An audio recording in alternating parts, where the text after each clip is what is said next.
Friends, কেমন আছো তোমরা সবাই? আশা করছি অনেক ভালো আছো, আমি অনেক ভালো আছি। Welcome to my page. আজকে নিয়ে চলে এলাম একটা নতুন ভিডিওটা হচ্ছে এই সংক্রান্ত যে ভিডিওতে তোমার প্রোফাইলে, তোমার পেজে যদি এক্সট্রা পেজ থেকে থাকে, তোমার যদি কোনো কাজে না লাগে, সেই পেজটাকে তুমি ডিলিট করবে কীভাবে। অবশ্য আমারও একই সমস্যা, সেই কারণে ভিডিওটা নিয়ে এলাম।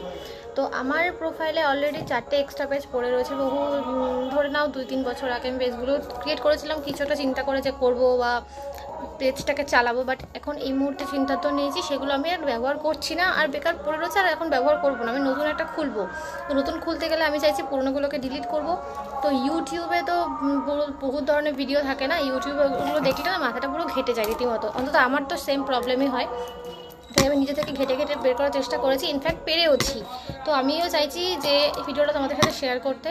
হতেই পারে ভিডিওটা তোমাদের কোনো কাজে লাগতেই পারে, সাহায্যে আসতেই পারে, কিন্তু সবার কিন্তু ফিচার আলাদা থাকে। ওখানে অনেক অপশান ম্যাচ নাও হতে পারে, আলাদাও হতে পারে। তবে নিজে চেষ্টা করাটাই বেশি ভালো। আমিও চেষ্টা করে পেরেছি। আমিও চাইছি ভিডিওটা তোমাদের সাথে শেয়ার করি। হতে পারে তোমাদের কোনো কাজে লাগতেই পারে ভিডিওটা। তো ভিডিওটা তোমরা কন্টিনিউ দেখো।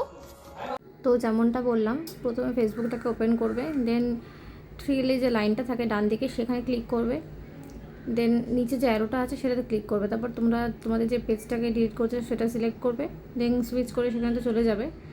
তারপরে আবার সেই থ্রি লাইনে যাবে, দেন আবার তোমার উপরে যে সেটিংটা আছে সেটিংয়ে যাবে।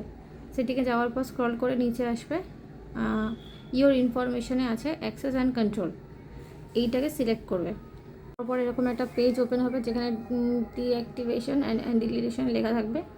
সেখানে ঢোকার পরে আবার আসবে হচ্ছে deactivate page and delete page. তোমরা ডিলিট পেজটাকে সিলেক্ট করবে, দেন আবার একটা পেজ ওপেন হবে এরকম, before you delete you we may be able to help. এগুলো আমাদের দরকার হবে না।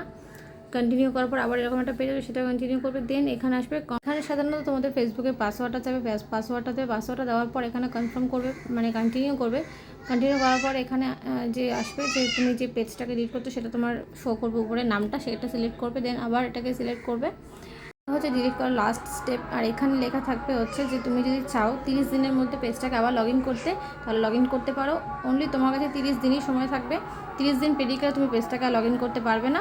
ওই 30 দিনের মধ্যে তুমি যদি মন ঠিক করো যে আমি না এটাকে আবার লগ ইন করবো, করতে চাইলে করতে পারো। আদারওয়াইজ 30 দিন পরে সেটা হবে না। এখানে এই ডিটেলসটা দেওয়া আছে, দেন এটাকে ডিলিট পেজ করলেই ডিলিট হয়ে গেল। পেজটা ডিলিট হয়ে যাবো, তোমাকে অটোমেটিক সেখান থেকে বার করে নিয়ে আসবে। তো দেখে নাও আমার এখানে পেজটা ডিলিট হয়ে গেছে। ভিডিও তোমরা দেখে নিয়েছো কিভাবে কি করেছি।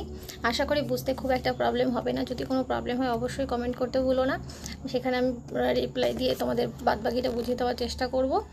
তো এভাবেই পেজ ডিলিট করে আমি আমার পদ্ধতিতে দেখালাম। তোমাদের আশা করি বুঝতে খুব সুবিধা হবে। তোমরা চেষ্টা করতে পারো আমার ভিডিওতে, যদি তোমাদের কোনো পেজ ডিলিট করা থাকে আমার এই ভিডিওটা অবশ্যই দেখে করতে পারো। তো দেখা হচ্ছে পরের ভিডিওতে। আজকের জন্য টাটা।